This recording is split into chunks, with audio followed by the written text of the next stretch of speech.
ఆ బొమ్మ చూసి బోలదు కాదురా ఎద్దు అంటాడు, బోలదు అంటాడు. ఇలాగా చాలా కాలం గడిచిపోయింది. అందుకే 270 జీవోతో మన ప్రాంతంలో పుట్టినటువంటి వాళ్ళకి, ఇక్కడ పెరిగిన వాళ్ళకి, ఇక్కడ భాష యాస వచ్చినటువంటి వాళ్ళకి ఉద్యోగాలు ఇచ్చారు. అది ఇలా ఈ క్రమంలో మళ్ళీ ఏమైంది, కోర్టుకు వెళ్ళాడు ఒకడు, అన్ని ఉద్యోగాలు వాళ్ళకి కాదు మాకు కూడా ఉండాలని. అప్పుడు ఏమైంది, చంద్రబాబు నాయుడు టైంలో జీవో రద్దు అయిపోయింది. రద్దు అయిపోతే కింద వాళ్ళకి మళ్ళీ ఇక్కడ ఉద్యోగాలు వేశారు. వాళ్ళు ఏం చేస్తున్నారు, బాబు వీళ్ళ భాష మాకు రాదు, మేము చెప్పింది వీళ్ళకి అర్థం అవ్వడం లేదు, వాళ్ళు చదువు రావడం లేదు కాబట్టి మా కింద పంపించేస్తే బాగుండు అన్నారు. అప్పుడు బీఎస్పీ తరఫున ఒక జిల్లా కన్వీనర్గానే ఉన్నాం, మాకు ఏ పదవులు లేవు. ఆ రోజు మొత్తం ఏంటంటే మళ్ళీ చంద్రబాబు నాయుడు జీవో రద్దు చేస్తే చంద్రబాబు నాయుడు దాన్ని రద్దు చేశాడు. అది రద్దు చేయడం వీల్లేదు, ఇది రాజ్యాంగ వ్యతిరేకము, చట్ట వ్యతిరేకం అని చెప్పేసి ఆ రోజు నేను హైకోర్టులో కేసు వేస్తే 98లో కేసు వేస్తే 2000 సంవత్సరంలో నెంబర్ 3 జీవో వచ్చింది. అప్పుడు దాని ప్రకారంగా వేలాది మందికి మనకు ఉద్యోగాలు వచ్చాయి.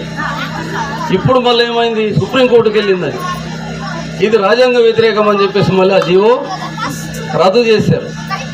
రద్దు చేసేయడం వలన ఆ జీవో ఉన్నప్పుడు 100కి 100 ఉద్యోగాలు, 100కి 100 ఉద్యోగాలు ఉన్నది. కూర్చో, ఇది పని చేస్తున్నాను మీకు ముందే.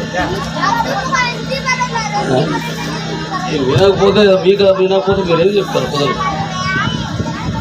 ఇది మన చరిత్ర మనకు తెలియకపోతే, ఈ చరిత్ర ప్రజలు చెప్పకపోతే నీకు ఉద్యోగం ఇవ్వనివాడు జెండా, చదువు చెప్పనివాడు జెండా, వ్యాపారం వద్దనేవాడు జెండా, చదువు వద్దనేవాడు జెండా, ఉద్యోగం వద్దనేవాడు జెండా, నీ బతుకు ఇలాగే ఉండాలని చెప్పేవాడు జెండాలు మనం మోస్తాం.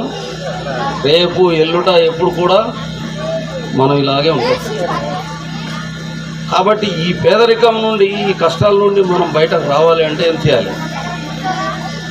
దీనివల్ల ఇన్ని కష్టాలు మనకెందుకు, మన ఆదివాసులకి ఎన్ని కష్టాలు ఎందుకు, ఎస్సీలకి ఇన్ని కష్టాలు ఎందుకు, బీసీలకి ఎన్ని కష్టాలు ఎందుకు? వాళ్ళు 152% ఉన్నారు. వాళ్ళు క్రైస్తవులు, ముస్లింలు వీళ్ళంతా కలిస్తే 190% మంది ఇది మనలాగే పేదవాళ్ళుగా బతుకుతున్నారు.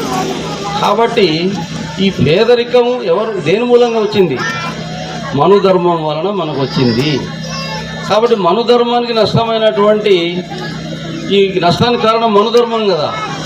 మనుధర్మాన్ని మనం ఎలా గుర్తించాలి? వాడిని మిత్రుడిగా గుర్తిస్తావా, శత్రువా? శత్రువు అవుతాడా, మిత్రుడు అవుతాడా?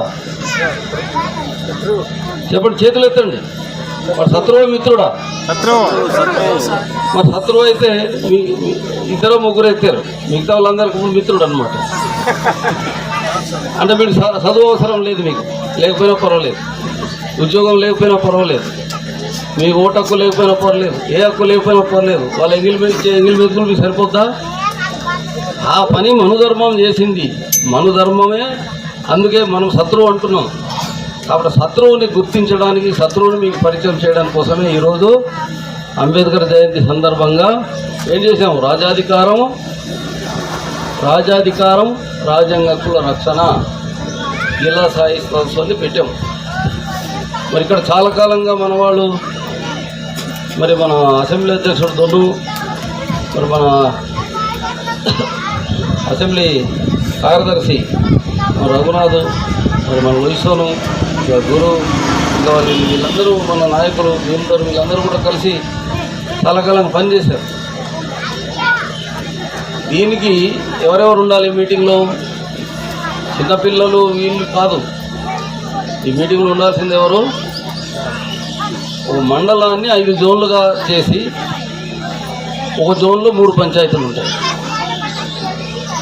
ఒక జోన్లో 3 పంచాయతీలు ఉంటాయి, లేకపోతే 4 పంచాయతీలు. 3 పంచాయతీలు